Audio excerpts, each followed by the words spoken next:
Selamat pagi anak-anak, bertemu kembali dengan Ibu Helen dalam pelajaran Pendidikan Agama Kristen dan Budi Pekerti kelas 4. Pelajaran ke-8, melayani dengan segenap hati. Anak-anak yang baik, sebelum kita belajar, kita berdoa dulu supaya Tuhan Yesus selalu menyertai kita. Salah satu tugas utama Allah adalah melayani. Allah menghendaki kita untuk melayani sesama. Ada beberapa jenis pelayanan yang dapat kita lakukan di sekolah maupun di gereja.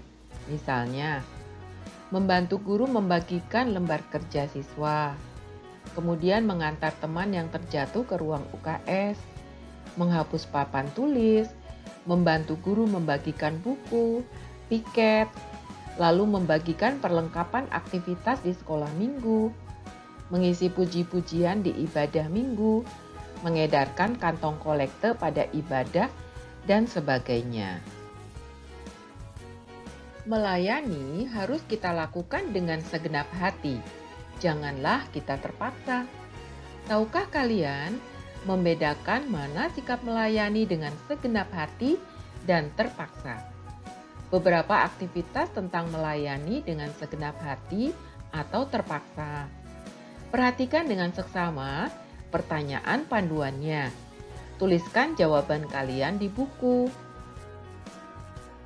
Inilah pertanyaan yang harus kalian kerjakan tentang melayani dengan sungguh-sungguh atau melayani dengan terpaksa.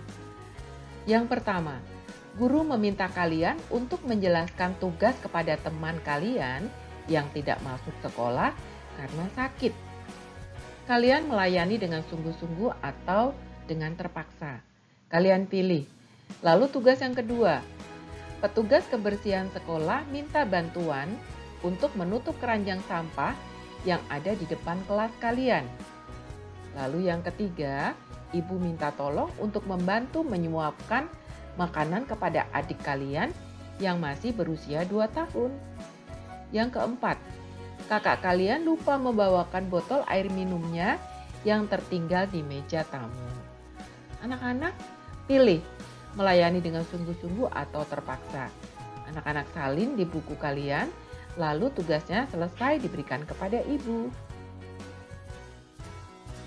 Bacalah Matius bab 20 ayat 26 sampai dengan 28 dan Kisah Para Rasul bab 9 ayat 32 sampai dengan 43. Setelah membaca kedua teks Alkitab tersebut, menurut kalian, mengapa Ibu Yakobus dan Yohanes meminta perlakuan khusus kepada anak-anaknya? Apakah menjadi murid-murid Allah berarti mendapat perlakuan istimewa dari Allah? Apakah murid-murid yang lain sebenarnya juga mengharapkan hal yang sama dengan Ibu Yakobus dan Yohanes? Sebenarnya bukan hanya Ibu Yohanes atau Yakobus yang mengharapkan perlakuan istimewa karena anak-anaknya dekat dan mengenal Yesus. Saat ini pun masih banyak orang yang berpikir bahwa mereka akan dapat perlakuan istimewa dari Allah dan sesama manusia karena mereka setia melayani Allah dan tekun berbuat baik.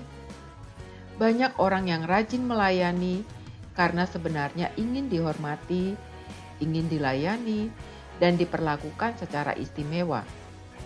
Padahal Yesus mengatakan bahwa melayani Allah harus siap untuk berkorban. Melayani Allah harus siap memberikan waktu, tenaga, pikiran, dan materi. Bahkan dalam melayani Allah, kita juga harus siap mengorbankan perasaan karena kadang-kadang pelayanan kita disepelekan, tidak diapresiasi, banyak dikritik, direndahkan, dan sebagainya. Banyak orang yang kehilangan nyawa mereka untuk melayani Allah dan umat-Nya. Melayani dengan sungguh-sungguh dan segenap hati juga ditunjukkan oleh Petrus dan Tabita atau Dorcas. Kini tulislah dengan singkat bentuk-bentuk pelayanan yang dilakukan oleh Petrus dan Tabita atau Dorcas? Tulislah jawaban kalian di buku tulis. Kerjakan yang rapi. Setelah selesai, berikan kepada ibu ya. Petrus dan Tabita atau Dorcas merupakan dua dari beberapa murid Yesus yang dengan tekun melakukan berbagai pelayanan untuk mengajar umat Allah, menyembuhkan yang sakit, dan menolong orang yang berkekurangan. Petrus berjalan dari satu kota ke kota lainnya. Ketika Petrus tiba di Lida, ia menjumpai Eneas yang telah 8 tahun berbaring di tempat tidur karena lumpuh. Petrus lalu meminta pertolongan Allah supaya Eneas dapat berjalan kembali. Eneas bisa berjalan kembali. Ini bukan karena kehebatan Petrus, melainkan karena Petrus telah diberi kuasa oleh Allah untuk bisa menyembuhkan orang-orang yang sakit.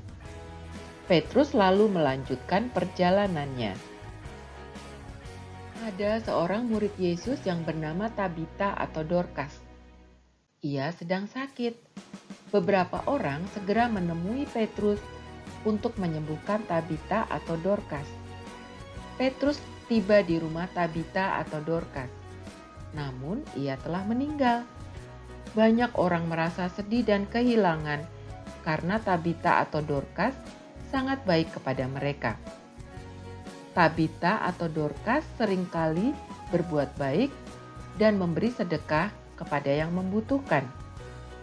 Tabita atau Dorcas juga membuat dan membagikan baju-baju kepada para janda. Mereka sedih karena mereka masih sangat membutuhkan pelayanan Tabita atau Dorcas. Melihat semua itu, Petrus meminta pertolongan Allah supaya Tabita atau Dorcas dihidupkan kembali karena banyak orang yang membutuhkan pertolongannya. Petrus dan Tabita atau Dorcas merupakan dua contoh murid Allah yang melayani Allah dengan setia. Mereka melayani Allah dengan segenap hati. Mereka melayani Allah dengan berbagai karunia yang Allah berikan kepada mereka. Mereka melakukan semua itu karena mereka juga merasakan kebaikan Allah sendiri. Anak-anak, Ibu akan merangkum setelah kita pelajari materi kita hari ini. Salah satu tugas gereja dan umat beriman adalah melayani. Melayani Allah diwujudkan dengan melayani sesama. Kita patut bersyukur karena Allah terlebih dahulu melayani kita, bahkan Yesus Kristus harus kehilangan nyawanya demi melayani kita. Ada berbagai bentuk pelayanan yang dapat kalian lakukan, baik di sekolah maupun di gereja. Melayani Allah dimanapun kalian berada membutuhkan kerendahan hati dan ketekunan. Saat melayani, jangan mengharapkan sanjungan dan perlakuan khusus. Untuk melayani Allah, justru dibutuhkan kesiapan untuk menghadapi berbagai macam tantangan. Namun percayalah bahwa Allah senantiasa bersama kalian. Anak-anak, sekarang jawablah pertanyaan nomor 1. Jelaskan alasan Petrus dan Tabita atau Dorcas mau melayani umat Allah. Yang kedua, jika di sekitar kita terdapat bencana banjir, apa saja yang kalian akan lakukan untuk mereka yang menjadi korban banjir? Anak-anak, dua pertanyaan ini ditulis di buku tulis.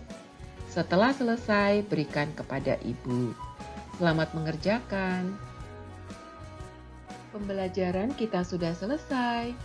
Terima kasih ibu ucapkan. Semoga pembelajaran hari ini berguna bagi anak-anak. Sebelum kita tutup pembelajaran hari ini, kita berdoa dulu supaya Tuhan Yesus selalu menyertai perjalanan kita.